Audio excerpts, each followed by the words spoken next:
Hello, everyone, and welcome back to the Fixed Ops Roundtable. I'm Bella Smylie, joined here with Isabella Stevens, and we are so excited to be here in Troy, Michigan with the one and onlys, Dane Taylor and Shawn Leline. Will you guys go around and kind of tell us a little bit about yourselves and what you do? Yeah, absolutely. So I'm Dane Taylor. I'm the regional operations trainer here for Lithia Motors for the central region and for the Northeast. So I do all of our sales training, our service advisor training, essentially everyone in a customer facing role with the exception of the parts counter. I make sure they understand how to take care of our customers. Great. Shawn, Leline, General Manager, Suburban of Troy. So my background's a little bit more unique than most. I came out of Fix Ops. So I started as a service manager here 18 years ago with Suburban, now Lithia, and worked my way up through service director, regional Fix Operations director, and now general manager of our analysis firm. That's amazing. And you're both here to tell us about your technical school partnerships, growing your own technicians. Amazing. that is absolutely amazing. So, how did this partnership with the technical school initially begin? A lot of it's just reaching out to the schools, or the schools will reach out to us. So one of my favorites is a local high school program. It's Oakland Schools Technical Campuses in Oakland County, Michigan. So there's about 5, 6 campuses locally in Oakland County.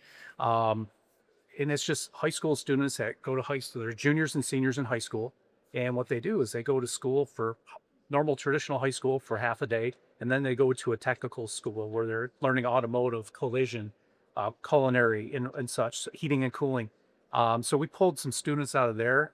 It's a great program, great instructors. Absolutely. Yeah, that's such great, like, real life experience that these high schoolers are getting to work with. Now, Dane, can you tell us about the primary mission?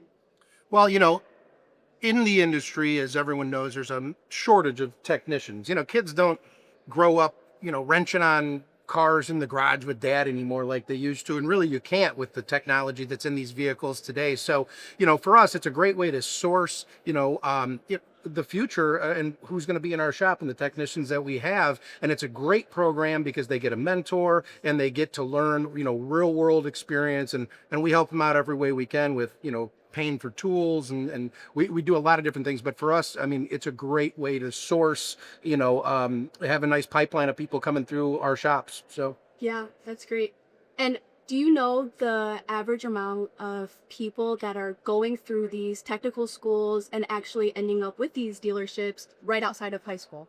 I'd lean on Shawn for that. I don't have exact numbers, but I mean, there's a lot of kids that go through these programs. And then the local college program, community college programs too. So we have a lot of those students that bring our dealerships. With having 30, 35 dealerships in Michigan, we get to pull a lot of those students out and into our stores.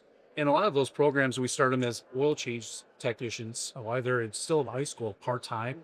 And then after high school, it's a great program where, I mean, I pulled a student out of when I was in the store as a service director. We had a great student.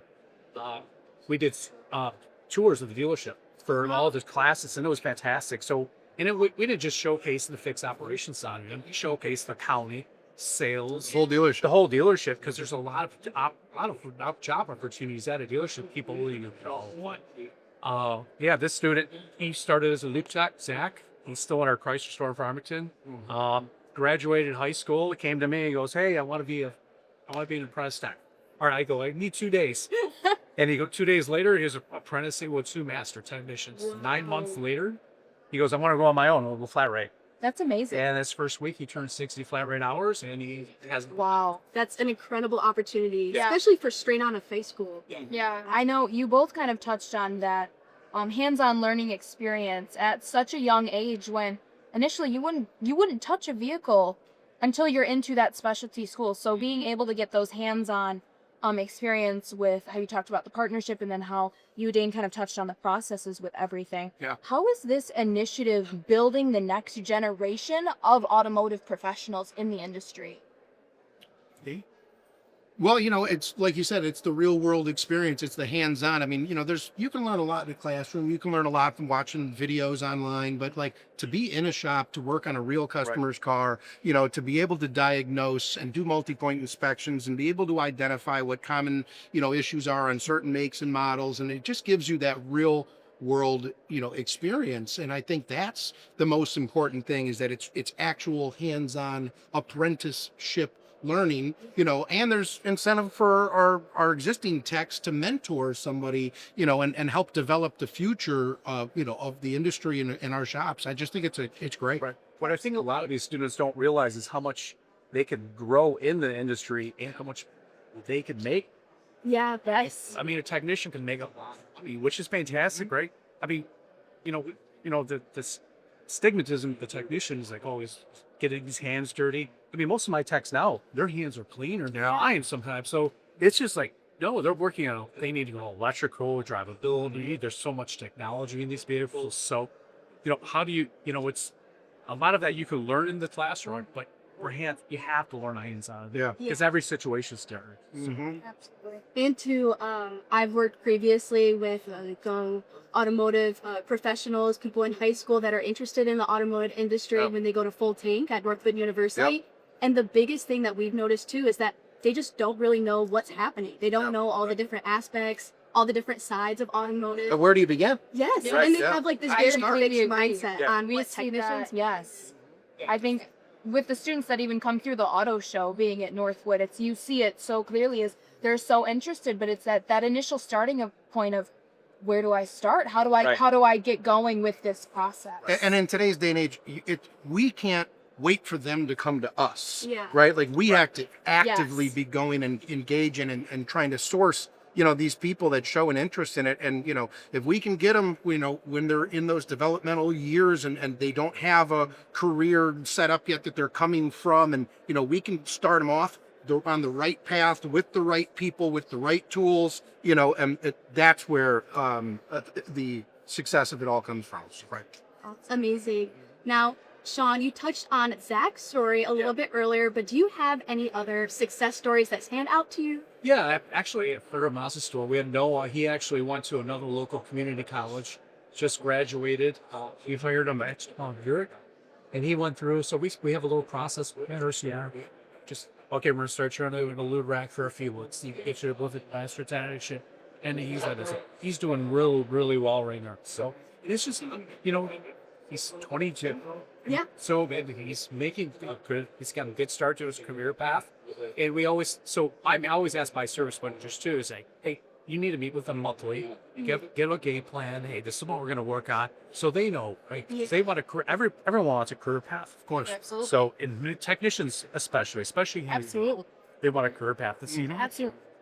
Dane, have you seen any success stories kind of come out of the parts area with the parts counter, the parts department, everything, the way that even correlates to the technicians themselves? Well, without parts, there is no service. Correct. Correct. The biggest customer that the parts department has is our service department. So, it's all a partnership. It's all, it's like the gears of a watch. If one gear stops working, nobody knows what time it is. So, I can't speak myself to any specifics of, individual success stories, but there's nothing but growth opportunities in our dealership. So, Absolutely. I mean, I can tell you how many people that started off detailing cars or on a lube rack that are now, service managers, service directors, shop foremen, and our mission statement here at Lithia is growth powered by people. So Absolutely. it's all about growing from within. Don't get me wrong, there's times we have to bring in people from the outside, but where we see the most success, where we see the most retention, is growing our own people.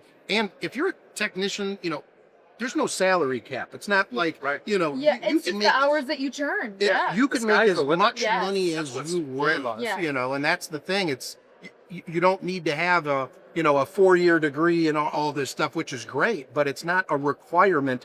And you can make more money and live next to doctors and lawyers without going to the 10 years of school that they went to. Right. So.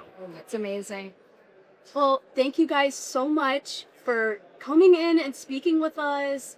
And we're just so lucky to have you. Thank you so much. Thank you for coming. The insight and the value that you bring to the industry is so helpful to students like Isabella and I over at Northwood University, and just to everybody in the industry as well. So thank you both so much for your insights. Thank you. Greatly Thank you. appreciate it. Thank you. And thank you to our viewers. We will see you next time for the Fixed Ops Roundtable.